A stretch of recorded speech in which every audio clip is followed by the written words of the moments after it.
श्री स्वामी समर्थ मैत्रिणींनो, मी ते बनवत आहे कोथिंबीर वडी। फ्रेश अशी कोथिंबीर निवडून मी इथं मिठाच्या पाण्यात भिजत घातलेली आहे काही वेळासाठी। ती धुवून स्वच्छ एका नॅपकिनवर अशी पांगत ठेवलेली आहे पाणी निथळण्यासाठी।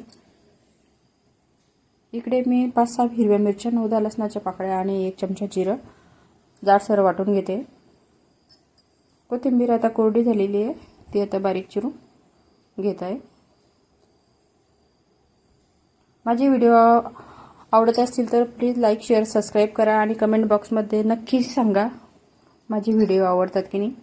इकडे कोथिंबीर चिरून झालेली आहे, त्याच्यामध्ये 1 चमचा हळद, 2 चमचे तिखट, चवीनुसार मीठ, 1 चमचा ओवा, भाजलेले 2 चमचे तीळ आणि जाडसर वाटून घेतलेली हिरवी मिरची, लसणाची पेस्ट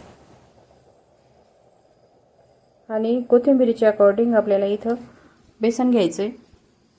1 वाटी मी इथं बेसन घेतलेले आहे, पाव वाटी ज्वारीचं पीठ आणि 2 चमचे रवा मी इथे टाकून घेतलेला आहे आणि हे मिश्रण एकदम एकजीव करून छानपैकी उंडा इथे मळून घ्यायचा आहे। कोथिंबीर माझी जास्त कोरडी झाल्यामुळे मला इथं पाणी टाकावं लागलं आणि छान उंडा मळून मी असे 3 गोळे बनवून घेतलेले आहे। इकडे चाळणीला तेल लावून आपण हे गोळे त्याच्यामध्ये ठेवून घेऊ। गॅसवर मी कढई गरम करून पाणी गरम करायला ठेवलेले आहे, त्याच्यावरती आपण ही चाळणी ठेवून घेणार आहोत। त्याच्यावर झाकण ठेवून हे 20 मिनिटं होऊ देणार आहे। 20 मिनिटानंतर चाकूच्या साहाय्याने बघितलं, आपली वडी तयार आहे। थंड झाल्यानंतर या वड्या अशा चाकूच्या साहाय्याने आपल्याला कापून घ्यायच्या आहे। छानपैकी अशा कापल्या गेल्या चाकूला लागल्याने, म्हणजे आपल्या वड्या खूप छानपैकी शिजलेल्या आहेत। आणि इकडे गरम तेल करून तेल आपल्याला कडकडीत गरम असं करून घ्यायचं आहे सुरुवातीला, कारण